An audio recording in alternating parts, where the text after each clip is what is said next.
Hello everyone, welcome to online prep. आशा करता हूँ आप सभी लोग बहुत अच्छे होंगे और अपनी क्लासेस कंप्लीट वॉच करते होंगे। आज के इस प्रैक्टिस सेशन के क्लास में हम लोग सॉल्व करने वाले हैं one of the most important practice set. जैसा कि पिछले क्लास में भी हम लोगों ने 20 से 22 क्वेश्चन सॉल्व किए थे। ये क्वेश्चंस आपके एग्जाम के पॉइंट ऑफ व्यू से one of the most important है, इसलिए क्लास को एंड तक देखें। जो स्टूडेंट्स चैनल पे नए हो चैनल से जुड़ जाएं, क्योंकि अपकमिंग क्लासेस में ढेर सारी क्लासेस आपको आपके एंट्रेंस एग्जाम से रिलेटेड मिलेगी, प्रैक्टिस सेट्स मिलेंगे। और जो भी स्टूडेंट्स लाइव देख रहे हैं वो लोग कमेंट सेक्शन में कमेंट भी लिखते जाएंगे राइट आंसर का। तो क्वेश्चन नंबर 21 देख लीजिए, पिछली क्लास में भी हम लोगों ने इसको सॉल्व किया था, एक बार और देख लेते हैं। संसार की छत किसे कहते हैं, टेरेस ऑफ वर्ल्ड किसे कहते हैं, या आप ऐसे कह लीजिए विश्व की या संसार की सबसे ऊंची पठार किसे कहते हैं। किलीमंजारो पठार, कंचनजंगा पठार, पामीर नाट पठार को इंग्लिश में नॉट कहते हैं, और इंदिरा कोल। राइट आंसर आप सभी लोग बताएंगे तो इसका राइट आंसर हो जाएगा पामीर की पठार। ये वर्ल्ड की सबसे ऊंची पठार है विश्व की। अगर बात की जाए भारत की, भारत की सबसे ऊंची पठार वो हो जाएगा दक्कन की पठार।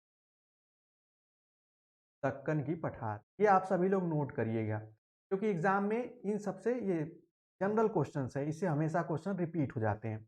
क्वेश्चन नंबर 22 भी हम लोगों ने देखा था, एक बार फिर से देख लेते हैं।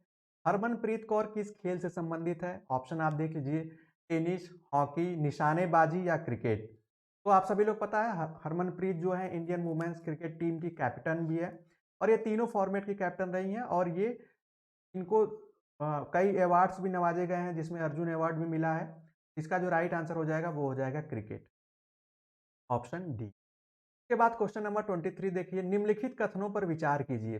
एक चीज आप सभी लोग ध्यान रखिएगा कि आने वाले समय में अब क्या है कि ऐसे क्वेश्चंस की जगह कुछ इस स्टेटमेंट टाइप के भी क्वेश्चंस आ रहे हैं, और ये आपके एग्जाम में मतलब धीरे धीरे जो चेंजेस हो रहे हैं उसमें ऐसे क्वेश्चन लाया जा रहा है। इसमें क्या होगा, इसमें आपको 3 स्टेटमेंट दिए गए हैं, और आपको यहाँ पे देखिए लिखा भी है उपरोक्त कथनों में से कौन सा या से सही है या है। मतलब आपको ये बताना होगा कि इनमें से कौन सा कथन सही है।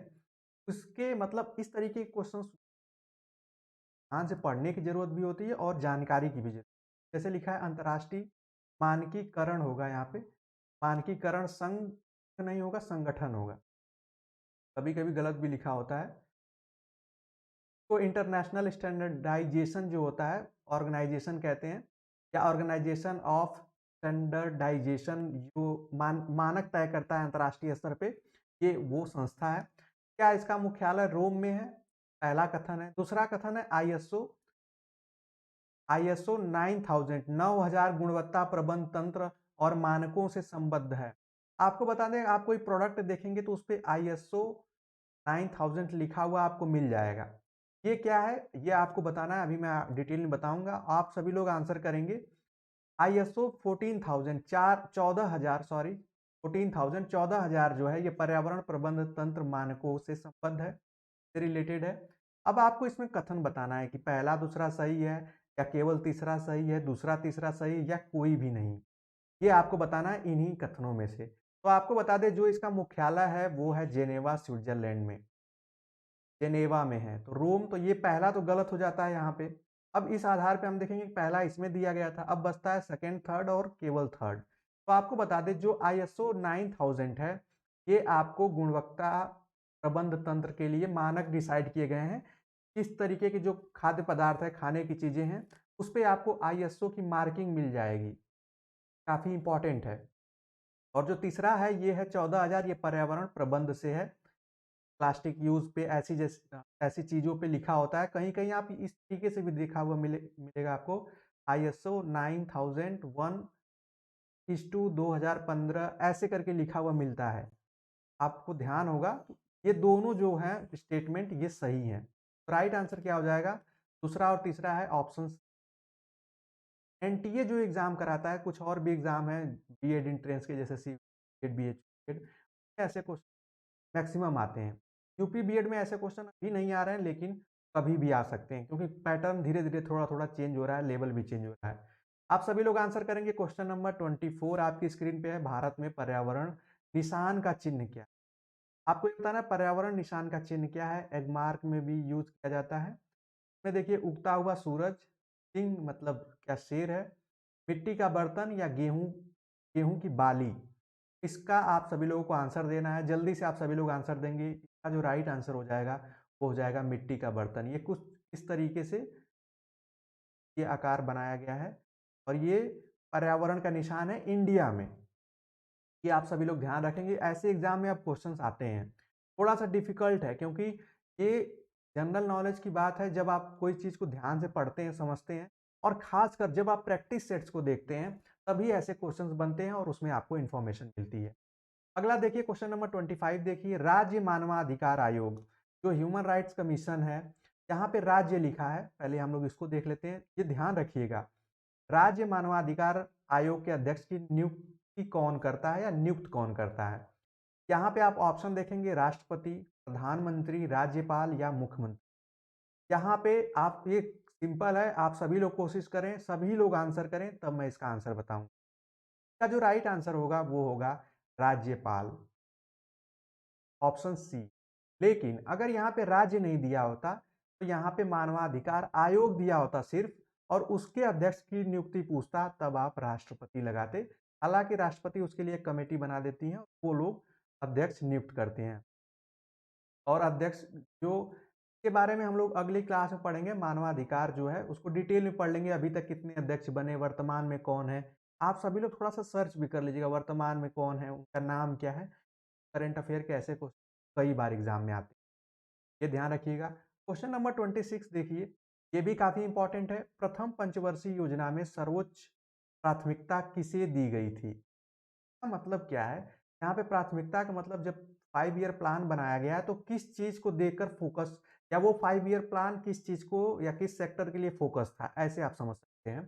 कृषि, एग्रीकल्चर, उद्योग, आप कह सकते हैं इंडस्ट्रियलाइजेशन के लिए या उस क्षेत्र में, व्यापार, ट्रेड के क्षेत्र में, वाणिज्य, कॉमर्स के क्षेत्र। उस समय जब हमारा भारत देश आजाद हुआ तो आप सभी लोग ऐसे समझ सकते हैं कि उस समय कृषि पे ज़्यादा फोकस किया कि सभी लोगों को भोजन मिल सके, क्योंकि उस समय ऐसी परिस्थिति। राइट आंसर हो जाएगा एग्रीकल्चर। यहाँ पे अगर एग्रीकल्चर सेक्टर भी लिखा होता तो आप उसी कृषि, option A will be the right answer. अगला क्वेश्चन देखिए, आपके एग्जाम में ऐसे क्वेश्चंस आते हैं, हालांकि ये प्रैक्टिस सेट पुराना है इसलिए यहाँ पे 2017 लिखा है। अगर इस तरीके के जैसे पढ़ते हैं हम लोग, किस देश के साथ भारत ने 20 जनवरी 2017 को नई दिल्ली के प्रथम द्विपक्षीय सामरिक वार्ता स्ट्रेटेजिक डायलॉग में भाग लिया था? किस तरीके के जो सामरिक या द्विपक्षीय या ऐसे संगठन है जिसमें भारत उसमें सहभागिता करता है, उसमें पार्टिसिपेट करता है, उससे आपके एग्जाम में क्वेश्चन बनते हैं। इसका जो राइट आंसर होगा, हालांकि ये 2017 का है, उसका यूएई होगा। लेकिन क्वेश्चन के मैं आप लोगों को ये बताना चाहता हूँ, इस तरीके के जो करंट अफेयर हैं आगे हम लोग पढ़ेंगे भी, तो उसको आप लोग अगर कहीं भी आप कोई वीडियो देखते हैं, समझते हैं, तो उसको आप लोग जरूर नोट करें या उसको नोट करके रख लें, ठीक है। क्वेश्चन नंबर 28 देखिए, निम्नलिखित में से कौन सा एक भारत का राष्ट्रीय जलीय प्राणी है? और ये जलीय प्राणी कौन सा है आप सभी लोग जानते भी होंगे। ये सिंपल क्वेश्चन है। आप देखेंगे क्वेश्चन को किस तरीके से, कहीं आपको सिंपल मिल रहे हैं, मॉडरेट मिल रहा है, कहीं थोड़े टफ मिल रहे हैं। इस तरीके से पूरा मिक्सचर बनाया जाता है आपके एग्जाम के क्वेश्चन में। खारे पानी का मगर, मगरमच्छ वैसा नहीं है। आलव्यू रिडले टर्टल, ऐसा जिसको कुर्म कहते हैं, टर्टल का मतलब आप कछुआ हो गया। गंगा की डॉल्फिन या घड़ियाल? यहाँ पे देखिए लिखा है भारत का राष्ट्रीय जलीय प्राणी, वो है डॉल्फिन या गंगा की डॉल्फिन। राइट आंसर क्या हो जाएगा? हो जाएगा ऑप्शन।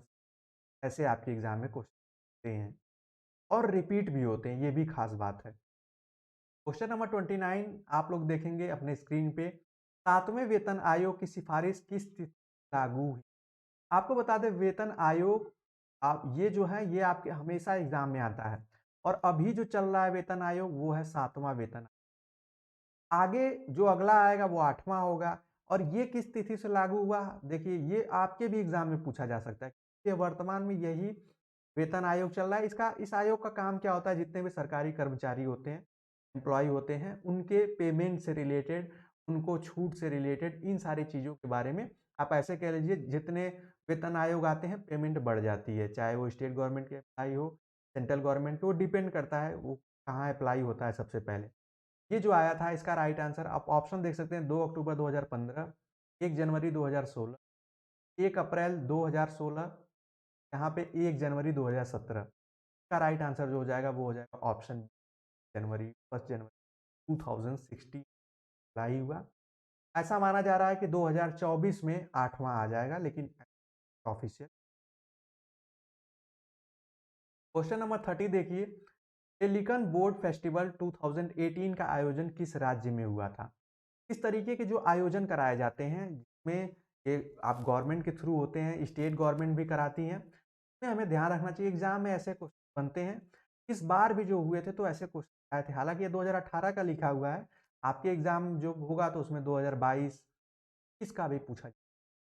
ऑप्शन देखिए कर्नाटक, आंध्र प्रदेश, तमिलनाडु या तेलंगाना। ये आंध्र प्रदेश में हुआ था। ये एक पर्यटन त्योहार की तरह इसको मनाया गया था, पर्यटन को बढ़ावा देने के लिए आंध्र प्रदेश में। आप ऐसे इसके बाद क्वेश्चन नंबर 31 देखिए, ऐसे भी क्वेश्चन आते हैं। अफ्रीकी विकास bank, African bank of development की 52वीं वार्षिक बैठक का आयोजन किस स्थान या शहर में किया गया था? ऑप्शन आप देख पाएंगे चंडीगढ़ में, गांधीनगर में, कंपाला में या नई दिल्ली में। ऐसे जो भी बैठकें हैं जैसा कि मैंने पीछे भी बताया, जैसे G20 को लेकर आपके एग्जाम में कई क्वेश्चंस आ सकते हैं, उसको अभी से आप लोग देख लें क्योंकि इंडिया इसमें पार्टिसिपेट कर रहा है, अध्यक्षता भी कर रहा है, इसलिए इसका आप सभी लोगों को थोड़ा सा नॉलेज होना चाहिए। इसमें सार्क भी, सार्क के बारे में, एशियान के बारे में, ये जितने भी संगठन हैं के बारे में एक बार आप लोग रिवाइज कर लें। राइट आंसर जो होगा इसका गांधीनगर। हालांकि ये 2017 के में हुआ था। तो ऐसे जो क्वेश्चन आएंगे मतलब आप इस तरीके के भी करंट अफेयर याद रखेंगे, ये कहने का मतलब इस क्वेश्चन से। क्वेश्चन नंबर 32 देखिए, ये लिखा है यहाँ पे निम्नलिखित साहित्यकार है और उनकी रचनाएं हैं। एक तरफ साहित्यकार है, एक तरफ रचनाएं हैं, उनको सही सुमेलित नहीं है, हमें वो बताना है युग्म जो सही सुमेलित नहीं है। जैसे केशव दास की रसिक प्रिया है, ये सही है, आप सभी लोग जानते हैं। प्रेमचंद की कर्मभूमि, रंगभूमि, गबन, गोदान, ये सब है इनकी रचना। महादेवी वर्मा की यमा है। जयशंकर प्रसाद की यशोधरा नहीं है, ये मैथिली शरण गुप्त की। और जयशंकर प्रसाद की और है, झरना है, अशोक है, ऐसी ढेर सारी इनकी रचनाएं हैं। जो राइट आंसर हो जाएगा वो हो जाएगा ऑप्शन। क्वेश्चन नंबर 33 देखिए, ये काफी इंपॉर्टेंट है। ऐसे क्वेश्चन आपको एग्जाम में सोच जरूर करते हैं। ऐसे पश्चिम में से कौन सी नदी काफी हद तक उत्तर प्रदेश की सीमा निर्धारित? ये यूपी जीके में मैंने आप लोगों को पढ़ाया था इस साल, इस बार भी। मान लीजिए एक मैप है, वो कौन सी नदी है, सीमा का मतलब है कि उस नदी से ही सीमाओं का निर्धारण हो जाता है कि इस तरीके तरफ यूपी है और उस तरफ कोई और स्टेट है। इस तरीके का रोल कौन प्ले करती है, कौन नदी? चंबल नदी, केन नदी, गंगा नदी या यमुना नदी? गंगा नदी नहीं होगी। इसे आप ऐसे समझ सकते हैं, क्वेश्चन ये देखिए थोड़ा सा ट्विस्ट है इस क्वेश्चन में। इसका मतलब है कि जो भी नदी होगी वो बॉर्डर पर, मतलब उत्तर प्रदेश के बॉर्डर पे कुछ स्थानों पर बहती होगी, वो है यमुना नदी। उत्तराखंड से निकलती हुई ये आपको पता है कि आपके दिल्ली से और जगहों से लगती हुई ये आकर मिलती है प्रयागराज में। तो ये कई जगहों पे बॉर्डर बनाती है। ये काफ़ी इंपॉर्टेंट है। आप देखिए नदी, अगर वो डायरेक्ट नदी भी पूछ सकता था। क्वेश्चन नंबर 34 देखेंगे आप लोग अपनी स्क्रीन पे। प्रदेश में सर्वप्रथम किस पक्षी विहार की स्थापना की गई थी?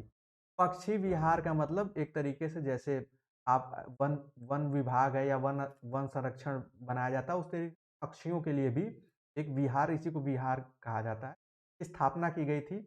ऑप्शन देखिए सांडी पक्षी विहार, नवाबगंज विहार, और ये प्रदेश लिखा है, इसका मतलब उत्तर प्रदेश की बात की जा रही है। ये आप खासा ध्यान रखिएगा।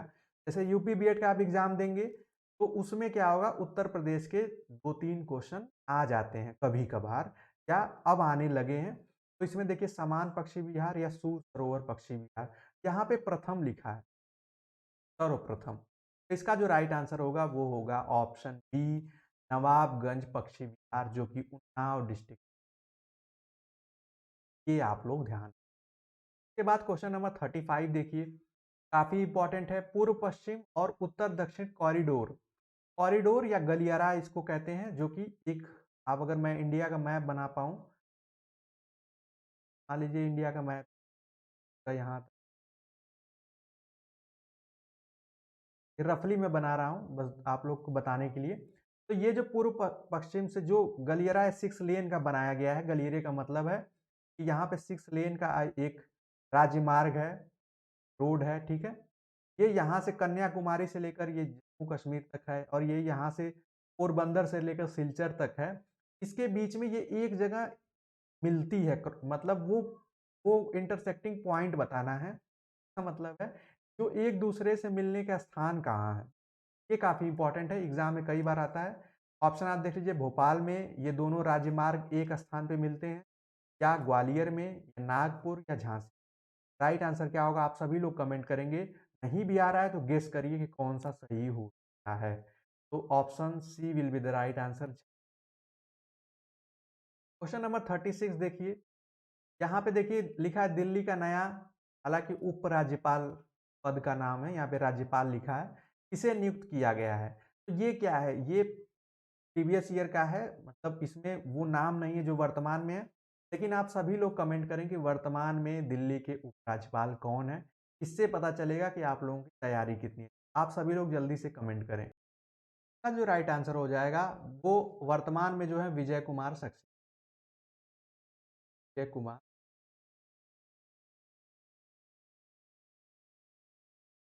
तो ये एग्जाम में क्वेश्चंस आते हैं जो नई नियुक्तियां, इसका मतलब जब नियुक्त की बात की जो नए अपॉइंटमेंट्स हैं वो जितने भी चाहे कमीशन के हों चाहे किसी बॉडी के हों, अभी आगे हम लोग और क्वेश्चन देखेंगे, उनके जरूर आते हैं। चाहे वो आप जो मतलब सर्वोच्च सेनाओं के, चाहे वो आर्मी के जो हों उनके चीफ हो, उन सभी लोगों से एग्जाम में क्वेश्चन आते हैं। एग्जाम में तो कभी कभी वाइस आप उनको चाहे प्रेसिडेंट कह लीजिए, प्रेसिडेंट का मतलब चेयरपर्सन कह लीजिए, उस तरीके भी क्वेश्चन बनते हैं लेवल को टफ बनाने के लिए। क्वेश्चन नंबर 37 देखिए, फरवरी 2018 में इंटीग्रेटेड टेस्ट रेंज चांदीपुर से सेकेंड मिसाइल का सफल परीक्षण किया गया, इसकी मारक क्षमता है। अब देखिए ये क्वेश्चन का ऐसा लेवल है, इसको आप मान सकते हैं टफ है करंट लेवल, करंट अफेयर्स का, लेकिन एग्जाम में क्वेश्चन बनते हैं। इसमें जितने भी प्रक्षेपण हो रहे हैं रिलेटेड आप एग्जाम में क्वेश्चन बन सकते हैं। इसका जो राइट आंसर होगा, अब ये मारक क्षमता की बात की गई है तो ये 450 किलोमीटर मारक क्षमता का रेंज था जो इस मिसाइल का प्रक्षेपण या परीक्षण किया गया था 2018। इसका मतलब है कि इस इन करंट अफेयर को आप लोग देखते भी रहें और जल्द ही करंट अफेयर की जब क्लास आएगी, जो भी पिछले, आप सभी लोग ये भी सोच सकते हैं कि एक साल का तो जो इम्पोर्टेंट करंट अफेयर हैं, जो कि इम्पोर्टेंट ऐसे इवेंट हुए हैं, ऐसी योजनाएं आई हैं, उनको याद कर रखना ज़्यादा ज़रूरी है। और जो पिछले 6 महीने का होगा उस पर तो सबसे ज़्यादा फोकस होगा। इस तरीके से हम तैयार करेंगे करंट अफेयर को। क्वेश्चन नंबर 38 देखिए, हाल ही में किसे एनसीसी नेशनल क्रेडिट कोर का महानिदेशक नियुक्त किया गया? तो ये क्वेश्चन, ये जो ऑप्शन है इस कोई राइट आंसर नहीं होगा क्योंकि पुराना हो चुका है। इसका राइट आंसर आप सभी लोग बताएं। एनसीसी के महानिदेशक मतलब सबसे बड़े अधिकारी, और एनसीसी के ये 34वें महानिदेशक हैं। आप सभी लोग जल्दी से, राइट आंसर होगा गुरबीर पाल। ऐसे महानिर्देशक कई बार एग्जाम में आपके आ सकते हैं। एनसीसी, एनसीसी का स्लोगन आता है, एनसीसी का स्लोगन क्या है? एकता एवं अनुशासन। ये काफी इंपॉर्टेंट है, मैं आप लोगों को बताना भूल गया। कई बहुत सारे ऐसे संगठन हैं जिन एक टैग लाइन है, मोटो है, उसको मोटो भी कहते हैं, वो पूछा जाता है। तो एनसीसी की टैग लाइन क्या है? एकता एवं, आप में से जो एनसीसी होंगे वो जानते होंगे, एकता और अनुशासन। शासन, ये भी आप सभी लोग याद रखेंगे। ये सारी चीज़ें हम लोग जब, जो भी स्टूडेंट्स अभी तक देख रहे हैं क्लास को, वो सारी चीज़ें जानने को मिलेगी जो कि यूजुअली ऐसे अगर आप खुद सॉल्व करेंगे तो उससे रिलेटेड फैक्ट नहीं जान पाएंगे। ऑप्शन आप 39 क्वेश्चन नंबर देखिए, ऑप्शन आप देख सकते हैं और क्वेश्चन दिया है, हर्षचरित निम्नलिखित में से किसके द्वारा लिखी गई थी? ये एक ऐसी रचना है, ये बार बार एग्जाम में रिपीट होती है, सिंपल भी है, ये मिलान करने को भी आ जाती है, इसलिए इसको याद रखें। हर्षचरित किसके द्वारा लिखी गई? कालिदास, बाणभट्ट, वाल्मीकि या व्यास? आप सभी लोग जल्दी से इसका आंसर करेंगे।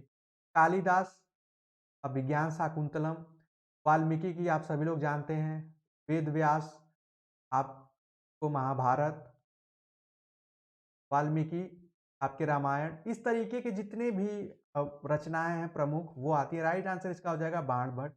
बाणभट्ट ने ही हर्षचरित नामक पुस्तक लिखी। क्वेश्चन नंबर 40 काफी सिंपल है। शून्य के सिद्धांत का प्रतिपादन या खोज किसने की थी?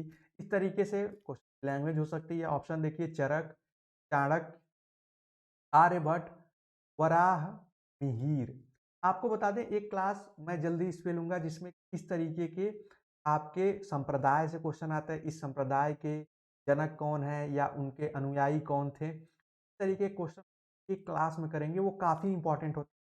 का जो राइट आंसर होगा, आप सभी लोग पता है, शून्य की खोज Aryabhata. Option C will be the right answer. इस प्रैक्टिस सेट में हम लोगों ने बहुत ही कम समय में 20 क्वेश्चन सॉल्व किया और ये देखा कि आपके एग्जाम है। तो इसलिए सीरियसली जो भी प्रैक्टिस सेट कराया जा रहा है, इस पे मेहनत की जाती है। जो भी टीचर हमारे कराते हैं या कर रहे हैं, तो हम लोग काफ़ी हम ये मान के चलते हैं कि हमारे स्टूडेंट ट्राई करेंगे और सीरियसली इन चीज़ों को देखेंगे और पढ़ेंगे। फिर भी अगर आपका कोई डिमांड हो किसी अलग सब्जेक्ट के प्रैक्टिस सेट को लेकर, तो आप कमेंट सेक्शन अगले क्लास में को इन्वॉल्व किया जाए और उस क्लास लाई। मिलते हैं नेक्स्ट क्लास में अगले प्रैक्टिस सेट या वीडियो या क्लास के साथ। तब तक बाय बाय, टेक वॉचिंग।